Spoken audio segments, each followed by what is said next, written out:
দেশের অন্যতম গুরুত্বপূর্ণ শিল্প চামড়া খাত, তবে জাতীয় অর্থনীতিতে নেই কাঙ্ক্ষিত অবদান। উল্টো নানা অব্যবস্থাপনা ও অপরিণামদর্শী কর্মকাণ্ডে অপূরণীয় ক্ষতি হচ্ছে পরিবেশ প্রতিবেশে। এমন বাস্তবতায় পরিবেশ বান্ধব প্রযুক্তি, স্বাস্থ্যকর কর্মপরিবেশ নিশ্চিত ও টেকসই ব্যবস্থাপনায় জোর দিচ্ছেন বিশেষজ্ঞরা। আবারও আফরোজা হাসির রিপোর্ট।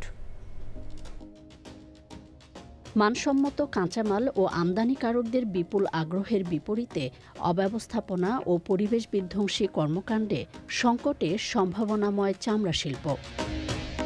বর্জ্য অব্যবস্থাপনায় যেমন দূষণ ছড়াচ্ছে, তেমনি পরিবেশ বান্ধব কর্মপরিবেশ না থাকায় উৎপাদন কমার পাশাপাশি বাড়ছে স্বাস্থ্য ঝুঁকি। এমন বাস্তবতায় রাজধানীর চ্যানেল আইতে চামড়া শিল্পের পরিবেশগত প্রভাব ও অধিকার বিষয়ক আলোচনায় উঠে আসে চামড়া শিল্প সংকট ও সম্ভাবনার নানা দিক। We have not been seen any progress so far. Everybody has agreed on this issue. Why? So we need to get some reply and responses from this workshop. The CETP will operate in the future for reasons of environmental protection in country, but also commercially to comply with Leather Working Group certification.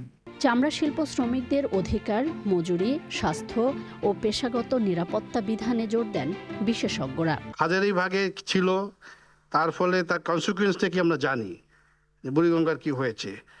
তো আমরা we don't want to C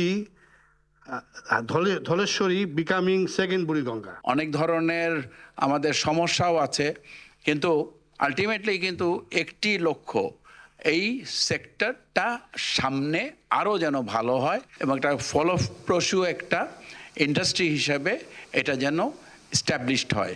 বিশেষজ্ঞরা বলছেন, পরিবেশ বান্ধব বর্জ্য ব্যবস্থাপনা, নিরাপদ কর্মপরিবেশ ও শ্রমিকদের অধিকার নিশ্চিতে এই শিল্প যেমন এগোবে, তেমনি ত্বরান্বিত হবে অর্থনৈতিক অগ্রযাত্রাও।